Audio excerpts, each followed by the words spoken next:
kende boye balobi non. Congo c'est bien, mais comme on a une année boza stable, après une année et comme mon boulot. Ça c'est une difficulté. Oyo toko boya kondima yango, mais c'est une difficulté que nous vivons. Pour les investisseurs, on a besoin s'intéresser à la potentialité de Congo. Je pense qu'il faudrait tout de la kimia, la stabilité de l'institution. En plus, on a travaillé dans la communauté. Ceux qui, par exemple, les lois, ils sont juifs à vivre à Kamouana, chaîne na bango nyonso ba juif bayebi, que juif na biso tel à vivre difficulté boy na mboka boy bakoya lisusu. Malheureusement, pratique wana ti lelo et silina noté et koki kosala ke changer les quotidiens de la population. Balwa ebele votamaka. Misusu eza na problème niveau exécutif pour na ko appliquer yango tozoka ba décision. On revient sur décision ministre de l'économie azwaki dernièrement. C'est une situation, ça nous fait mal d'apprendre que ata mutu moko akufi ça doit faire mal. Bato balingi bomona mokonzi mboka aya na kati ya salle aya koloba nazana ba traité. Non. Ministre du commerce extérieur ayaka oyo Paul Kagame a salaki déclaration je crois contre Denis Mukwege. Pour la plupart, il fallait en tout cas abeta coup sur coup. Abezapi diplomatie ngwanati. Mais mutu ya boanya voilà. Mais mutu ya boanya lobi non. Naebi comment na ko répondre. Tolinga bango nyonso les 8 confessions religieuses tolinga bango nyonso tokanisa bitumba nyonso babundelaka mboka oyo topesa bango chance lisusu mais pona bango bacha pe na mutu lokola président Boso Lobaki babandaki na molimo basuka pe na molimo. Tribalisme eleki na arme nucléaire tout ça l'attention soki Jeff a monique mututel a Salimbeba a attaqué ça n'a absolument rien à voir na muluba musakata. Non, on ne peut pas soutenir bêtises parce que ça de konangai. Non.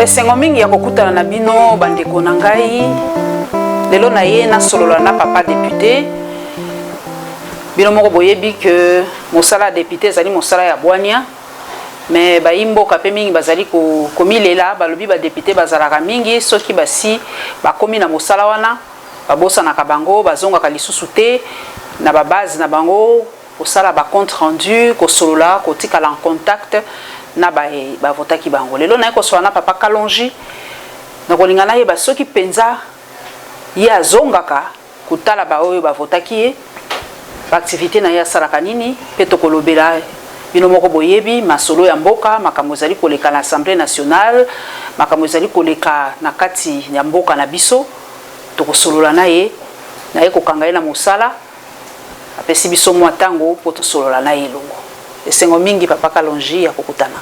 Merci beaucoup madame Paulette. Merci na bino nyonso bote na yope. Papa Kalonji ezambala liboso komi député national na kolinga bato ba découvrir yo ba kotala la Lion TV officielle na ba chaîne partenaire ba yeba papa Kalonji eloko nini tindaki yo okoma député po ba yebisi biso congolais nyonso lelo mosala kitoko mona kaka député po balobi kuna ndesika mbongo yali kuna ndesika makambo esalemaka à part kozala député ozala kanani po baimbo ka baye baba découvrir yo. Merci mingi madame Paulette. Ya liboso na koyebisa baimbo ka que mbongo ezaka na politique te.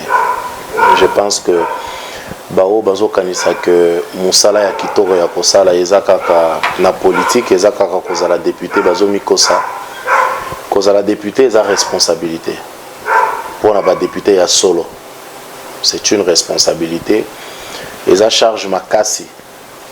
Kozala député pour la député ya solo eza komi bossa na yo moko pour na kozala na place ya population. Ba député ya lokuta nde ba oyo bazo kanisa peut-être que kozala député eza na mbongo belé. Ngai avant na ya politique na banda au travailler na banda au sala nazo sala pelelo naza responsable entreprise to découvrir quand même monde wana moi kala je crois que na banda qui ko se débrouiller kala vraiment tobandaki ko connecter monde, tobandaki ko connecter Congo na bamboka ya libanda, nyonso wana na recherche ya lipa, na recherche pe ya koma kosunga bato. Employé nanga ya liboso, nazwa j'avais 22 ans. Et à 23 ans, j'en comptais plus de 100. Donc, c'est-à-dire que toye koyeba makambo na politique te toye bien ngo makala. C'est ce qui fait que aujourd'hui to côté politique parce que ça a qui vocation. En dehors il y a vocation pe oyebi makambo to bandaki ko sala kala surtout. Moi j'ai un fort na ko connecter monde comme je l'ai dit tout à l'heure.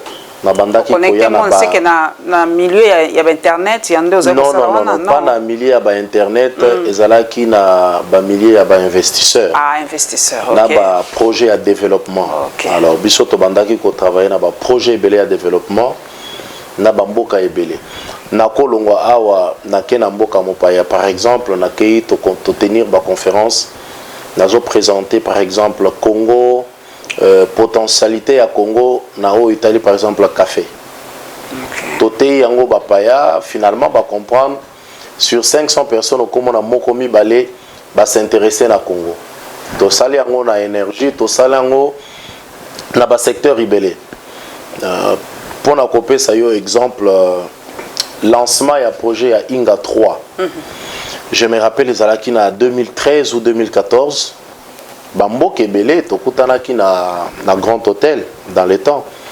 Bamboka ebele zalaki représenté et dans les temps ngai na bando représenté structure moko ya Île Maurice SGL Power.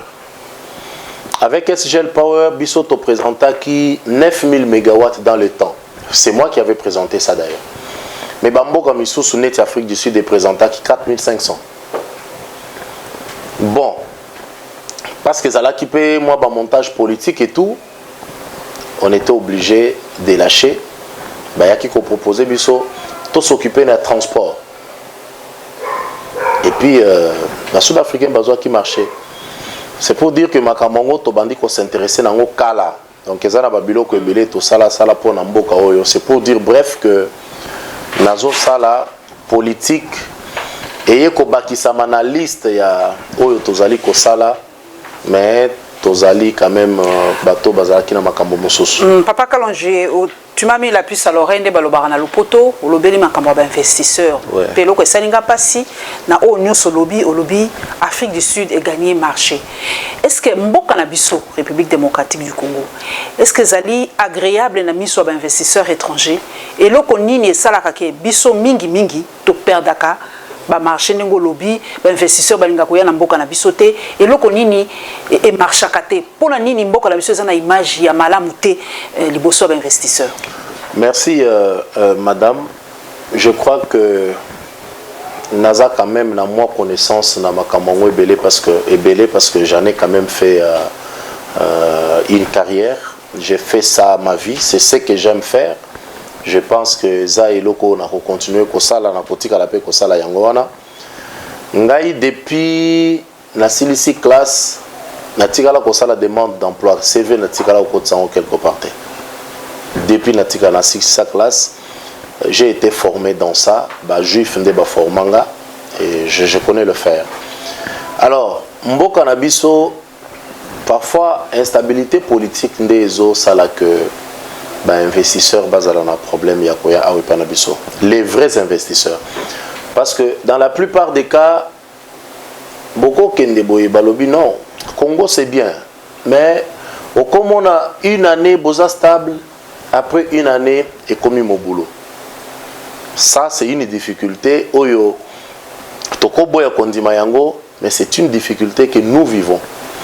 Alors pour ba investisseurs wana ba banda koya babanda ko s'intéresser na la potentialité tozali na yango na Congo, je pense qu'il faudrait to bunde la kimia na stabilité à ba institution. Ça c'est très important. Parce que ce que vous devez savoir, dans la plupart des cas, ba investisseurs ebelo bayaka ba misusu bazwaka banyo na ba banque. Or, pour ba montage wana nyonso esalema na ba banque comme en mesure ya kopesa bino ba mbongo ebele batala kana une situation politique na bino batala kana une stabilité ya monnaie o ya bino balobi mais est-ce que climat wana ya faire soki topesi ba investisseur omo ba kende ko tchana Congo est-ce que kopesa mobilité corruption peut ça fait partie na ba élément ozo bundisa ke ba investisseur ba ya makambo ya ba pas de porte. C'est une souffrance. Moi j'ai ramené une entreprise ici nakatio moke ponga na public nyonso engeza cible so lobi pas de porte ya linini pas de porte c'est-à-dire lelo olingi oya ko investir na domaine moroboy bakoyebisa yo par exemple que avant ezaneti droit ya signature ya contrat. Ah OK. Avant to signer contrat tchana nous 500 000 na mesa tchana nous 1 million.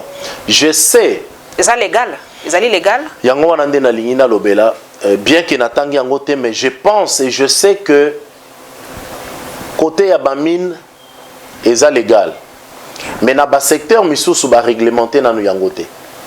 Maintenant erozo kende na ba secteur wana ba chelo pas de porte na mesa olobi mais bo pesa ngai mukanda oyo ezo légaliser pas de porte yango un problème. Je reviens en arrière. En 2014, na même entreprise moko, tobando luka ba licence, ba escroquer bisona no côté moko. Côté mosus tobandi kolandela. Entreprise eye tozana ba mikanda tout tozo zanga licence wana.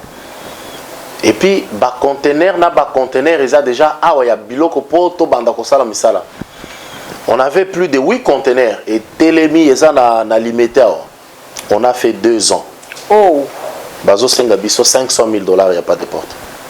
Et 2 ans, on a tozo futa entrepôt place blé kozalaki. Ba bureau tozo aki tozo futa yango. Mais bon, les dirigeants congolais, ils s'en foutent, ça c'est pas son problème. Yembongo na yeka. Mbongo na yeka. Siko e ozo linga ko futa mbongo na auto mais bola kisanga mbongo ngo ko kende wapi. Bazo la kisauté. Donc, na ba biloko wana investisseur soki azomo na yango ezo pesa e posa ya koyate. Et en plus, batwana ba travailler quand ndengini ba travailler kana ba communauté. Ceux qui par exemple lelo isa juif à vivre makambo wana, chaîne na bango nyonso ba juif bayebi que juif na biso tel a viva difficulté boy na mboka boy bakoya lisusu te. Ndé difficulté oyo to vivaka et ça je le dis, c'est par expérience. Malheureusement, pratique wana ti lelo et silina noté.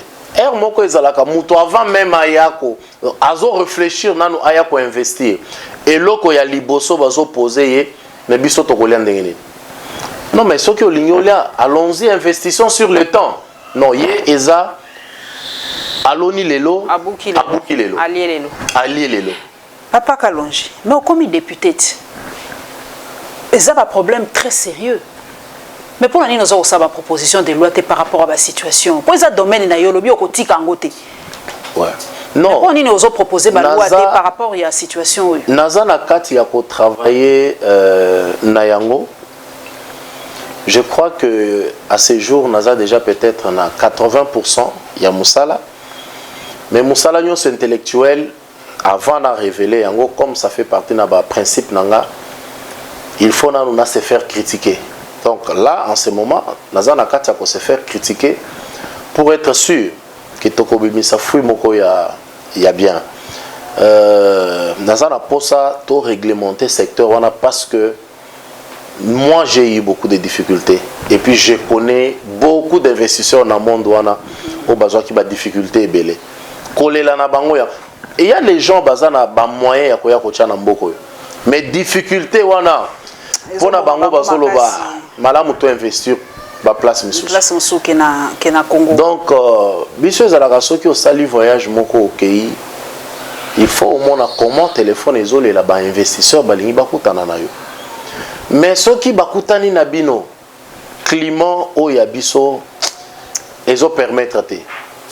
Malgré le changement de régime, ezaka kandenge moko échangé malgré alternance ou commis. Non, eza problème kutu ya changement de régime te. Eza problème ya ba individu. Parce que, prenons l'exemple, je vais vous donner un exemple. Ce qui, dans l'entreprise, mon quelque part, bazo négocier contrat. Est-ce que chef de l'État a une entreprise ou non? Il y a des gens qui ont bazo comprendre ou bazo appliquer vision ou bien volonté à mon conseil.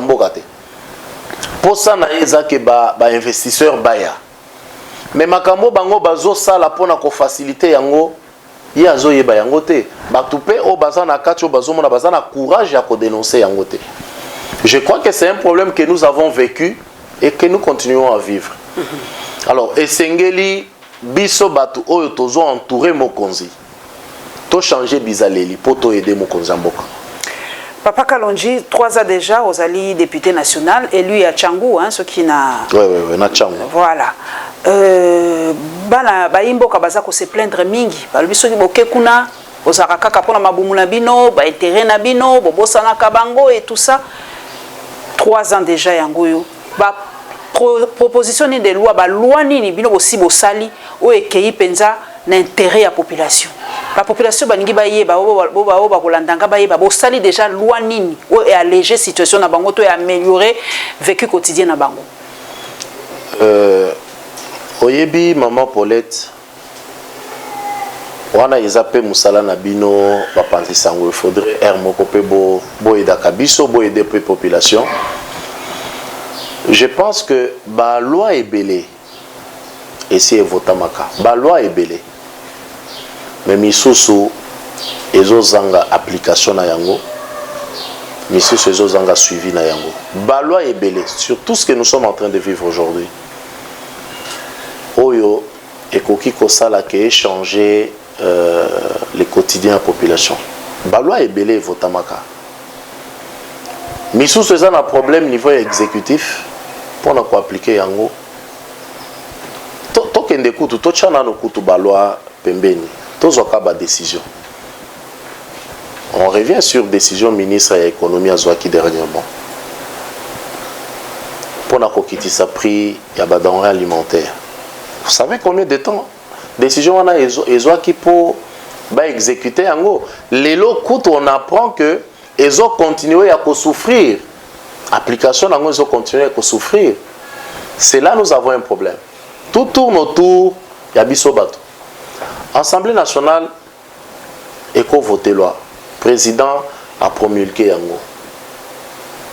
Gouvernement paye. Allons plus loin à appliquer yango. Est-ce que biso bato il faut recevoir yango pour continuité wana ezala? Est-ce que tous autres ça yango? C'est là où il y a un problème. Donc, pour moi, je ne pense pas que Tokoki Kosa, la législature Mobimba, Tozo vota à loi. Les lobos votés. Parce que ceux qui ont voté ici, Assemblée Tobo Sanity. Et comme niveau il y a exécutif pour appliquer. Et puis, ils achètent Mobimba. Alors, à un moment, il faut éviter que Tochakaka Kabaloi na batiroir na bisoté sans qu'ils aient appliqué. C'est là où il y a le problème. Je vais parler à Oyo Yasuka, Oyo grande sœur Nanga F. Bazaïba proposa qui nous avons voté pour parler que de ça. Namukuse, Oyo Tali Makambo Yaba handicapé. Tous une proposition de loi, tu voté Yango. Il faudrait maintenant que tout l'andela toyeba est-ce que exactement ministre Oyo Astali secteur Oyo est-ce que organe moko ezali et contrôle la yango to ezate non mise en application ya ba loi yango est-ce que eloko moko ezali et contrôle la yango to voilà. Faites confiance simplement na bato non biso soki neti président a promulgué yango et comme niveau ya exécutif biso tozui casquette mosusu ya ko contrôler exécutif wana. Mais pendant contrôle exécutif c'est bien que il n'y a pas de moyens. Donc, tout ça quand même, il y a des difficultés techniques où la population va comprendre. Mais parfois, il faut comprendre. Tout ce que moi je peux demander à ce jour, ils allaient d'abord unité wana entre bisonyonso parce que to komi na phase moko que la population soupçonne bakonzi na bango. Il y a plus de confiance en confiance exacte. Alors, ce qui confiance exacte à ta application ou bien mise en exercice wana eza ya 10, 20, 30%. Population baza kunate parce qu'ils ne vous font plus confiance. Moi je pense que à ce stade il faut to bundelana confiance wana ezonga. Population baye bakembo bao bazo sala musala na bango effectivement ils font leur travail. Gouvernement azo sala musala na ye réellement pour na bien-être na bango ainsi de suite. Je vous donne un exemple dans le cadre il y a programme il y a 100 jours il y a Mokonzamboka. Ezala qui programme l'Assemblée nationale. Mais er Assemblée nationale, Batali Balobi, il y a un ça ne va pas. Présidente, il y a Assemblée dans le temps, Madame Janine Mabunda, a chaque commission en place. On a surveillé. On a surveillé. Commission, il y a 10 députés, dont personnellement je faisais partie. To sali enquête, to tamboli, to dénoncer, oyo to monaki que ils ont simbaté. Tokomaki gouvernement et bimisaki mbongo de façon que misala a évolué. Wana ils part na biso ya contrôle. Et biso to sali contrôle wana ezalaki pona bien-être ya population. Parce que lelo to lingate basot mouton nyon se fongwami. Nous pouvons nous en féliciter. Mais parce que on n'a pas beaucoup communiqué, on n'a pas parlé de ça, population bakoye baté que ba contrôleur bayaki kosala musala na bango ya contrôle. Donc moi j'estime que sur cette question là il faut na nous confiance wana entre biso na population et zonga comme ça ba banda kolandela biso bayeba que proposition de loi wana je pense que ezo sunga biso mais ça prend du temps. Papa Kalonji contrôle gouvernemental depuis Bobandi. Tomoni mata ministre moko akoité tomoni pe na yebité ce qui est salami vraiment est-ce que bozaka de loko ya kolobela gouvernement te pas na bino gouvernement zo saka makambo malam. Non, en fait contrôle gouvernemental ezalaka kaka pona ministre akoyate. OK. Ah ça c'est quelque chose. Il faut peut-être longola ngona mo. Faut to longola yango pe na mutu. Je vous donne encore exemple à Yangai. Dernièrement, chauffeur moto, salaki chauffeur en général, salaki crève na bango, je crois il y a 2 jours. Nga na bimi na zela, interpellé nga, expliquer nga makambo na bango, tracasserie et tout ça. Mais moto azo tala makambo wana, il y a chauffeur, ministre de transport. La tracasserie telle qu'il expliquait, ministre de l'Intérieur.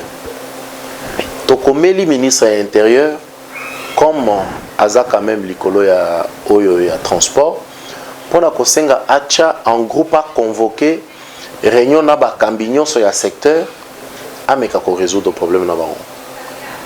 Et tout de suite ministre azwa ki ba résolution, ba udjana ba kozala isusu na zelate, azwa ki ba mesure ebele. Alors, dans ce cas, population il faut ministre à Longwa. Non, toujours qu'il y a la contrôle pour améliorer les autres tambola bien. Et ça, ceux qui ont commis un cas extrême de Tolobi, ici il faut Tolongola. Ce sont des choses comme ça. Toujours la situation Oyo Yanira Congo, na ministre ya recherche scientifique. Mais au monaki, Tobenga qui est kuna, aza membre ya union sacrée. Tobenga qui est kuna échauffa qui mabe. Mais dans sa situation, appareil oyo il fallait empêcher ou bien prévenir ou bien alerter l'État pour la catastrophe wana. Appareil zala qui bloqué quelque part. Pas parce que lui voulait, mais parce que tout ce que vous voulez comprendre là derrière. Alors quand on vient, il faut te rappeler que ça là est fort que Elo Kwaboye ça les malissous sauté. Donc il y a toujours l'avertissement avant jugement. C'est ça ce que nous faisons. C'est ça ce qu'on continue à faire. Donc ce n'est pas qu'entre Bisso, Parlement, gouvernement, et ça chien méchant que ce qui tu dois toujours tomber. Non. To comprendre ndenge salamaka mais balobi et pas na biso na République démocratique du Congo ceux qui ba tindi eloko na commission et ça pona ko boma yango ceux qui ba créer commission et ça pona ko boma moto papa Kalonji ozalaki na kati ya commission moko lobi est-ce que ça penza ya solo ndenge balobaka ko tia eloko tinde eloko na commission ezali ko boma moto bobo mango kabotinda on a commission kuna enquête sukaka kuna tsukela ka kuna est-ce que bo randa ka penza compte ya ba enquête bo sala ka ba commission na bino bien sûr maman Paulette to randa ka compte yangonde na uti koloba tout à l'heure que il y a un problème il y a communication na ko proposer na doyen président Bosolelo à salata journée moko ouvert pour la population baya kana ensemble baya ko comprendre le fonctionnement il y a Assemblée nationale na Sénat d'ailleurs je vais parler il y a Parlement baya ko comprendre ba commission et fonctionne ka ndenge nini musala ya ba commission ezanini ainsi de suite ba commission ezali ba organe technique oyo esalaka que yango est traité matière moko et puis si avis et puis plénière et décidé.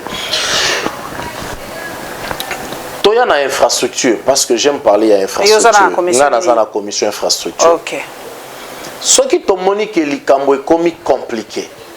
Parce que dans la salle, on a tous un médecin. Médecin a comprendre le langage et l'infrastructure. Alors, parce que Bao Bazoya, Bayebi ke moloko la batumisu sur la salle, on a comprendre le langage. Tu as tout embrouillé na biso bango et puis token. L'ensemble te met à la disposition des techniciens et tio. Ceux qui ont le terme technique, bango bayebi yango. Bo échanger, vous vous mettez d'accord sur un point. Biso to sali rapport na biso. To déposer l'ensemble. Ensemble a programmé plénière. To traiter. To sali sikoyo ba recommandation na gouvernement. Bakanisa te que ceux qui toquent na commission eza poto ya ko punir non eza to pesi ba point de vue na biso to lobi non pour na biso likambo po etambola malamu il faut ça to pesi ba recommandation to tindeli gouvernement pour appliquer yango ndeti na infrastructure na commission na yo problème nini bosi bozwa ou bo traiter bo sala commission bo pesi na gouvernement non ba problème exemple ata moko ba problème ebele na uti kolobela yo awa makambo ya 100 jours. Ok. Et ça qui commission na bino mutesala qui enquête? Bien sûr, okay. Bien sûr. Na lobelio makambo ya 100 jours. Ba makambo eza ebele. Eza ebele. Oyo to traitaka bosali ba to sala ka ba audition ebele. Bosali rapport et puis to tindeli gouvernement. C'est des choses qu'on ne peut pas révéler. To yebisi gouvernement biso to za d'accord te na lolenge na bino ya komone la makambo. Biso to banzi ke sengeli bomona yango boy. Toujours veiller si qu'on a application na yango. C'est comme ça fonctionne la commission niveau Assemblée nationale. Voilà. Papa Kalonji dernièrement état de siège pour prolonger les sous. Mais tout le monde qui va député me sous ba téléma qui va lobby pour ça pour évaluer yango té. Ba organisation me sous la société civile à est de la République va lobby té pour tiana nous stop. Pour évaluer pour déjà ba préalable ici l'équipe là ça soit préalable les états de siège yango mais pour vendre nanu pour évaluer pour pesa ba point de vue na bino pour ba média mususu ya bamboka ba paya et si epesi ba lobi état de siège ali échec yo zali moko ya ba député ya ba imboka na biso pour évaluer ka penza ya solo état de siège. Maman Paulette na banzi oyokaki que tozalaki na commission ya défense et sécurité Nicolo Eleki ezalaki pona ko évaluer effectivement état de siège ko comprendre ba faille ko comprendre ba avancée et puis makambo nyonso wana mais même ceux qui ba faille ekoki kozala ce n'est pas pour que tocha fait na état de siège avant que résultat ebima à 100% ou encore à 80 ou à 90%. Wana eza eloko bato basengeli bayeba. À ce jour, avancé ezali plus que bafai. Bafai ekoki kozala il y a ordre logistique, technique, c'est des choses qui peuvent arriver. La situation où de vivre en noté n'a parti à la République. Alors, moi je pense que au lieu de banda ko spéculer, to banda ko loba mingi et tout, ou bien to senga que to chana nous stop, les plus importants, on devrait entourer l'état de siège wana. Tout ça la queue et avancer. Parce que ce qui est au lobby que ils a échec. Non, yo effectivement. Donc quand je dis yo, je parle il y a des médias étrangers. Exactement. Je parle à quelques personnes ou associations. Pendant que bango bazolo ba keza échec dans la même ville, à côté il y a quelqu'un qui dit c'est une réussite. Il faut te réconcilier sur quoi Bavigno Sowana. Yo personnellement ils ont réussite.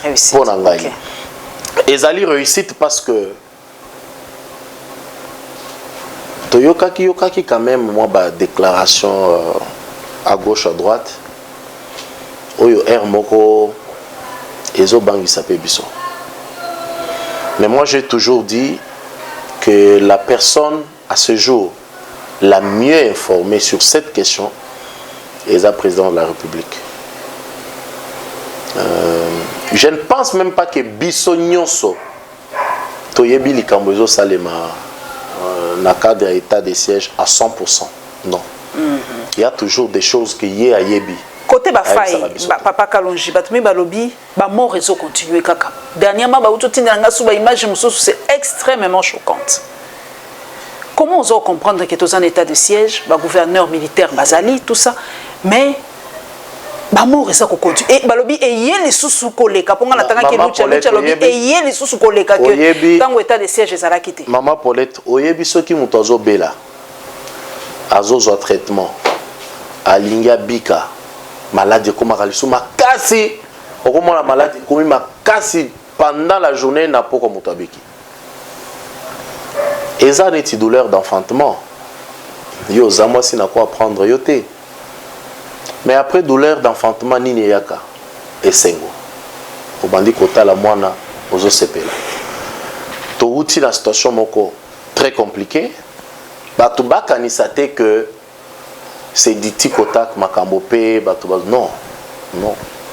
C'est une situation, ça nous fait mal d'apprendre que ata mutu moko akufi ça doit faire mal. Mais nous sommes en train d'aller petit à petit pour résoudre les kambowana définitivement. Ça, c'est très important. Ce qui nous choque, c'est quand les gens pensent que décréter état de siège le premier, l'aider Balobi et s'il parce que maintenant la situation va bien. Non. On doit donner le temps et on doit être patient. Papa, tu as dit que sous natanga ki ango personnellement, mokondi moko ya armée, alobi ba député le quoi Bino a précisé que tu y a Nord Kivu, bah ça dit qu'on entretenir ba groupe armé, yo zali député. Est-ce que oyebi ba député yango ya Nord Kivu pour nga okende ko checker na ko lukana ba député nyoso ya Nord Kivu po bozo linga kotanga ba kombo na bango te so ba préciser ba député nationaux ya Nord Kivu donc ba kombo na bango ezali na ko luka ngona kotanga ba kombo wana. Mais est-ce que entre bino kuna na Assemblée nationale est-ce que bovandi bozo sola likambango pour président Boso alobaki quitter les groupes armés ba bino nde ba kombo ezali lelo ba préciser les députés nationaux du Nord Kivu. Est-ce que vous avez est-ce que vous avez député à Nord Kivu par rapport à la révélation et aux Nalingi awa kozo place ya ba député à Nord Kivu te bazali ba collègue nangai na koko ma porte-parole na bangote mais loko na koloba ezali soki effectivement ba kombo ezali disons réellement ba kombo ezali nde bolamu ya état de siège ngwana. C'est pourquoi il faut tous les états de siège côté positif na yango. Batubaye que bakonzi bazo sala musala na bango. Ceux qui viennent bosso aza déjà na rapport wana ezana biloko yo bakoki kocha na place publique te. Mais cela ne veut pas dire que na CCA bazo mundela makambongo te ou bien non. Expliquez dans na balamboka Papa Kalonji. Ceux qui vont soutenir le groupe armé. Pour quelle intention, quel est l'objectif de leur soutien dans le groupe armé? Quand on a minéré ou eloko-nini? Bon, loko langai na vandi kunate na koyeba pona nini bazo sala yango te. Mais eloko à ce stade oyo ngana koloba. Si cela est vrai, mutata moko azalaka likolo mibe côté. Soki makila ya bato les autres tanga tous les jours. Moi je pense qu'il faut des sanctions à la hauteur. Il y a makila ya bato. Donc l'État yebi oyo akoki kosala pour écarter Batouana à mettre Bango hors d'état de nuit. Avant tout tika Assemblée nationale Papa Kalonji baloba ki na tuno motuna oyo tango mokonzi akenda ki kuna asinya ki ba traité. Ouais. Na ba voisin na biso. Bato balobi ba traité wana eleki par chambre na binoté. Ba député ba yebi yango te. Bingi ba sutumiki ka lwa biso pe ba oyo. Est-ce que normalement, légalement, est-ce que ba traité wana il fallait bino ba député botanga yango boye ba yango bo pesa point de vue na bango to ezali na ba prérogative ya mokonzi ya mboka ya ko traiter ya ko signer ba accord sans elekepa na bino yozali député national éclairer opinion par rapport à ce sujet. Maman Paulette, je pense que yango nde nazoloba awaker moko pe ezalaka ba spéculation. Soki ozongi na ba alliance Assemblée nationale au moins la ministre ya commerce extérieur ayaka na assemblée kunati ayaka na ba traité aye a exposé tolobeli yango et puis abimi akei bato balingi bomona mokonzi mboka aya na kati ya salle aya koloba naza na ba traité non ministre ya commerce extérieur ayaka ayaki oya suka awa effectivement ayaka pesa biso alors pratiquement c'est eloko nini za na kati ya ba traité wana avantage eza nini soki peut-être balobi eza peut-être secret défense mais avantage nini eza pour na biso République démocratique du Congo par rapport à ba traité. Est-ce que oyebi que d'abord il y a Liboso président de la République Kaza président en exercice il y a l'Union africaine pe SADC mikolo il y a SADC pe comment voulez-vous que bamboka misusu va soutenir Nini à libre échange. Les CAF. Voilà, traité à libre échange, biso, to soutenir Yangote. C'est pratiquement impossible. Opposition, il y a RDC. Autant la voisin, tozana bango. Bango nyonso, la plupart, bandimi ba traité yango. Donc, c'était important. Tous à la communication na ba voisin na biso à ce qui concerne la richesse ya biso ya bango ainsi de suite. Je pense que ce qui a amené les gens à beaucoup critiquer les apôts bamoni qui traité yango à un moment ils allaient qui signer na Rwanda. Les problèmes ils a traité les problèmes ils allaient Rwanda. Je vais encore le dire plus loin. J'aime toujours dire cette phrase-là. Il n'y a personne dans ces pays qui est mieux informé que les Mokonzi Mboka. Mais il y a le barabilo comme ce soit baraté. Phrase ça je n'étais pas au courant, ça j'étais pas au courant. C'est paradoxal, c'est contradictoire. Kasi ndenazo yebisa yo que ceux qui a décidé les lois lobby esengeli to signer traité wana. Ayebi pourquoi il faut te signer yango. Je vous donne l'exemple. Je crois un incident moko salama qui je crois bazalaki na Paris hein, je pense. Oyo Paul Kagame a salaki déclaration je crois contre Denis Mukwege. Pour la il fallait le président de la République à répliquer. Pour la plupart, il fallait en tout cas abattre à coup sur coup. Diplomatie en Guanati. Mais Moutou Boigna, voilà. Mais Moutou Boigna lobi non. Naebi comment n'a qu'à répondre. Moi j'étais d'accord, moi j'ai beaucoup aimé cette réaction là. Parce que Moko oppose à la yosa brutale, nga Nathalie Oboy. Na lobi l'oroté. Mais Mukolo ngana koloba, ça va te faire mal et tu vas te rendre compte effectivement à la salaki bêtise. Peut-être que la bêtise ou que occasion ko arranger yango lisusu te.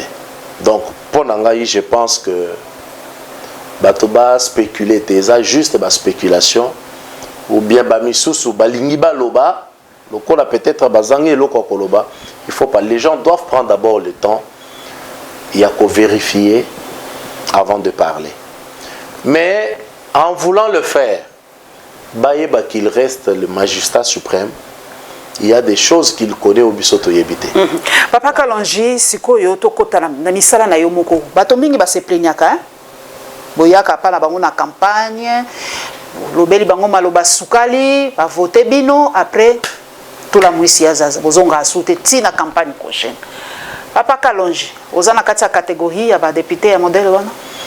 Bon, normalement population de bakoki correspondre na motuna wana. Soki nazali na catégorie nini, mais on a yebi eza que ngai nazo vivre na population netika ndenge na chaka ceinture nanga ndenge na chaka chaussure nanga ozonga kachango ozonga c'est ma vie de tous les jours. Soki naza na bango te na koyeba makambo yo ezo salima ndenge nini naza na bango tout le temps en tout cas naza na bango. Naïba kutu ba vacances parlementaires nangate ngana za na vacances parlementaires chaque jour. Pourquoi? Parce que j'estime que ndeko respecter bango d'abord yango wana. Ce n'est pas oye lelo ba pesio voix okimi oyebi na yeko kozonga na 2022 ou bien 2023 opesi mbongo na polo ba voter okimi lisusu non. Politique oyo nga na yeko sala ezali politique ya proximité na peuple et ça politique il y a mbongo te. J'ai toujours dit l'argent n'achète pas l'amour de la population. Mbongo sont amour te. Population on a bandi ko comprendre lelo que l'argent ce n'est pas tout. Oyebi eza neti na famille ou neti mwasi. Aza seulement posa ya mbongo ya mobali te. Parfois, on a posé à mobile et non, écoute chérie, ça va aller. C'est tout ce qu'elle a besoin d'entendre. Et puis on remonte un peu moral naïe. C'est comme ça la population. La population a posé à mon akayo. Ce qui est zali bolier. Ce qui est zate oyebisi bango en tout cas ezate. Bakoloba papa, il y a pas de problème. Yo zalaka ka to monaka monakayo kaka. Moi je pense que kitaka kuna na bango solo la nini bolingono na bango manifestaka ngoni ko konfia lobi l'amour n'existe pas, il n'y a que des preuves d'amour. Donc preuve nini ya bolingo la sa population. Présence nanga déjà eza preuve d'amour ya makasi présence nanga parce que bato babenga bango ya moko kene wana petit peuple mais soki petit peuple wana yo zayo komi pe petit monsieur. Donc eza collaboration entre petit peuple na petit monsieur. Bozo ensemble, présence wana d'abord eza preuve d'amour makasi. Le reste eza ba accessoire. Le reste ça ne compte vraiment pas koleka présence na yo. Ça ne compte pas. Eza neti na matanga ba bando pesa nga exemple moko que mutu moko ye soki ba voisin na ye ba kufeli atinda ka mbongo ya zokende te. Mukolo pe ya kufela amoni porte mobimba bachele ba soso banini me mutu ata moko te azali. Pourquoi? Parce qu'il n'avait pas compris qu'il doit être présent. Donc, pour moi, preuve d'amour, il y a makasi. Pour la population, il y a Tchangou, c'est d'abord ma présence. Mingi, mon téléphone est ouvert, Nazakana protocole T, je n'ai pas toutes ces histoires-là. Mais je respecte cette population-là. Le problème n'est pas Tchangou, ou Yossio Memi à l'Assemblée nationale, ou qui peut résoudre la législature. Non, le problème est belé. Le problème est belé. Awa nazana katia kobundela. Ba makambo yanzela. Ba makambo yanzela. Ce jour, je suis satisfait d'un résultat où nazali na katia obtenir. Au moni nzela ya terre jaune. Eza ba lobbying na biso. Soki oleki aéroport Yandjili. Quelque part liboso kuna. Lelo awa nazalaki na avenue Bato Bayebi na kombo ya avenue Roi Baudouin. Misala na yango ezo banda semaine prochaine bisonde to sali plaidoyer wana to kotisi courant na bakwe misusu ya Kinshasa coin ya Bachangu to sali yango to sali ba forage ya bamai to sali centre de formation à ce jour, j'encadre plus de 800 jeunes filles mères. Informatique, coupe et couture, anglais, tout ce que vous voulez. C'est-à-dire, bilo monsieur son moyen autant en wezate. Bilo comme monsieur en tout cas, eza est belé. On a fait beaucoup de choses, mais tout ça moi j'appelle eza accessoire. Le plus important c'est que la population a besoin c'est de voir que tu es présent, que tu es là. Oyo kakabango. Ce que oyo qui est au lobby bon d'accord, zwa-moi courage. Ce qui t'osu t'europé ça. Au moins ata oza nangote ngai ba mama ya changu moko na kitaka boye omoni bango babandi ko kabelo bilo le 8 mars ba mama ba benga tolingi to mona na komika boye ba mama ba salelinga tableau ba pesinga ba soso ba pondu ba biloko ba... je pleurais. Donc à la place que ngana célébrer ba maman bango ba célébrer ngai. Ça c'est pas l'argent. Cet amour-là, tu ne peux pas expliquer ça dans Mbongo. Parce que Mbongo, baza na kolekanga baza ebele. Lelo ba maman ba komi na niveau que oyeli bango Mbongo ba ebiso akende na Mbongo na biso ka kalonge.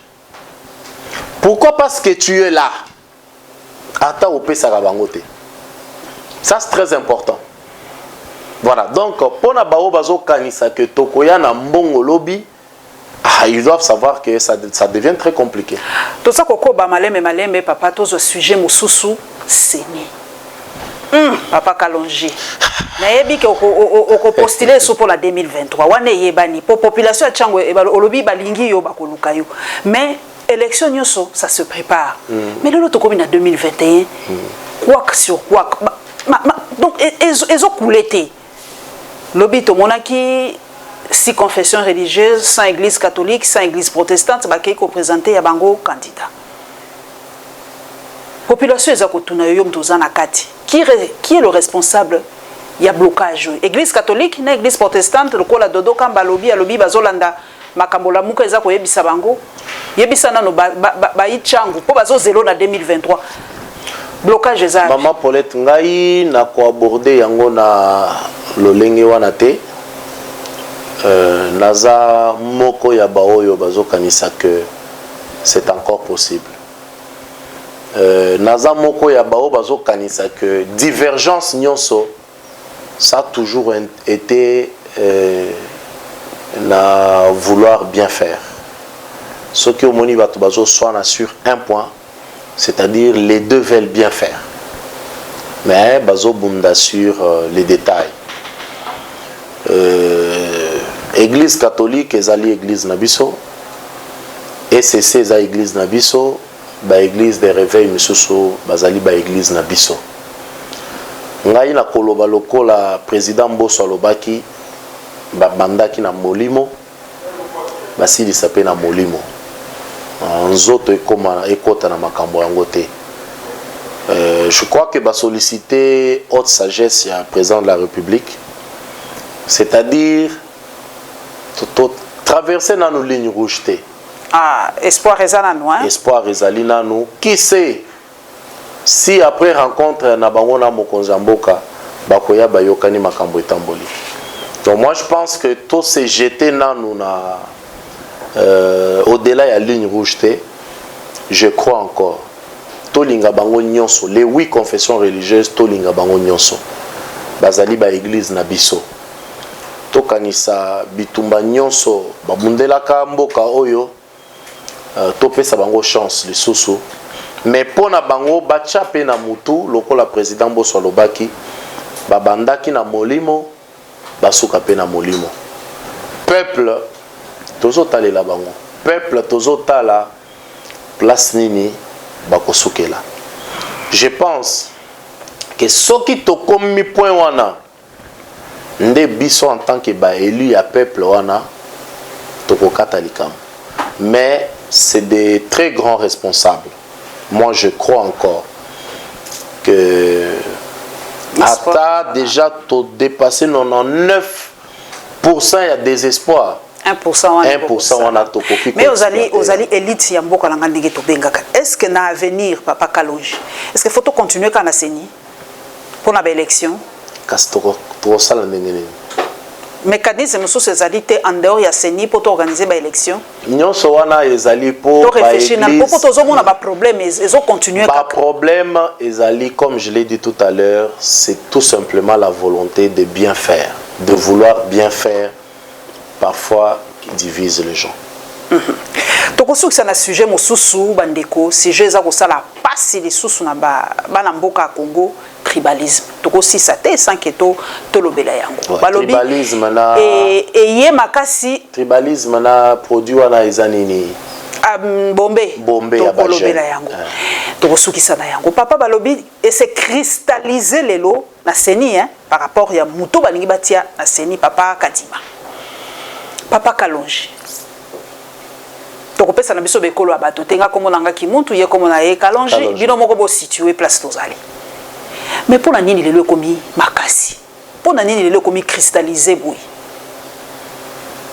ndenge nini to sala papa po yozana mono za opesa bato espoir mingi po to kitisana na loko wana we komi ya tribalisme lelo maman Paulette omonaki dernièrement makambo salamaki na Goma ya Niragongo wana ngana kendaki kopesa kamwa eloko muke na Goma. Ah komaki kuna? Bien sûr. Na komaki na Goma je crois après première dame na biso maman Denise Nyakero ndenga na kendaki. Je crois que j'étais la 4e personne je crois. Apesaki mo eloko muke tozalaki na yango. Message ezalaki kaka kopesa eloko te. Message ezalaki koyebi ezalaki ya koyebisa bato que naza congolais awa baza bandeko nanga mais baza baswahili. Message ezalaki koyebisa bango que baza makila nanga.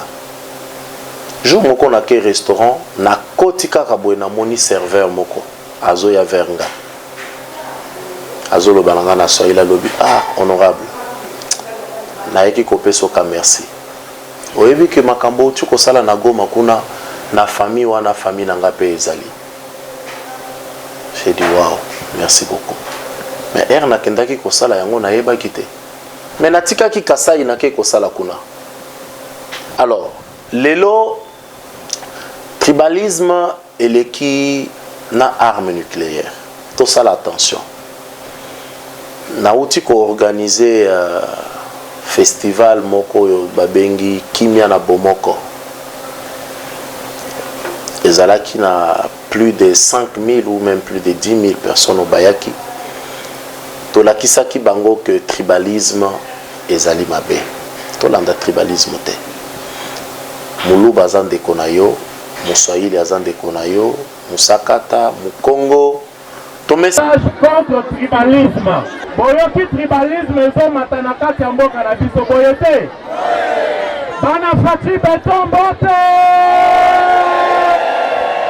Sana ko vivre na ba tribu na biso ndenge zawana. Etolo ba yo soki lelo muluba balaki yo. Ou bien ngai na balaki par exemple musakata. Ndenge zo banda boy. Ozui muluba wana obwaki ye nazui musakata na bwaki. Et bongo bana auto botio bazo partager ba origine na biso. Donc toyeba ke soki tolingi et tout ça ezo faire partir na développement ya mboka. Nyonso wana ezo sala que ba investisseur ba yate. Donc to sala attention to loba non na tribalisme. Totika monguna yo ko diviser biso en utilisant tribalisme te. Congo eza mboka ya batu nyonso, ya ba tribu nyonso to continuer na yango. Yo zali mona mboko vanda kana population. Bato baza ko se plaindre bi tribalisme on eza ko se manifester kaka na CCT. Bazo mona ngope na ba misala. Bato bazolo bazolongola bato ba tel tribu bazokotisa bato ba tribu oyo. O ba institution nyonso kaka bango de bakomi kokota ba nekongo mususu bazoleka na télévision bazoloba kuna na nekongo bazo na Congo central bakolongola biso bazozo tia bato mususu balobi ezali lelo ezali palpable na sekopé balobi c'est la même chose balongoli bato bekolo mususu batie kaka bango na sekopé kuna na EPST et pas ya ministre Tony Mwaba yo lobi na bango nini ozo calmer population basala nini soki ba moni ba acte ya ndenge wana basala nde loko nazoloba awa que ngai na lingi ko aborder yango ndenge bango bazomonela yango te. Moi je vais prendre ça en aspect général que tribalisme ezali mabe. Tribalisme eza mabe. Eza mabe makasi quel que soit nani azo sala yango. Mais tozo exemple ya mokonzi mboka tozana na ye directeur de cabinet na ya zanani. Aza muluba te ye moko aza muluba mais directeur de cabinet aza muswahili. Tolandata exemple wana soki fona suka kaka na directeur de cabinet na ye. Tolandata exemple wana.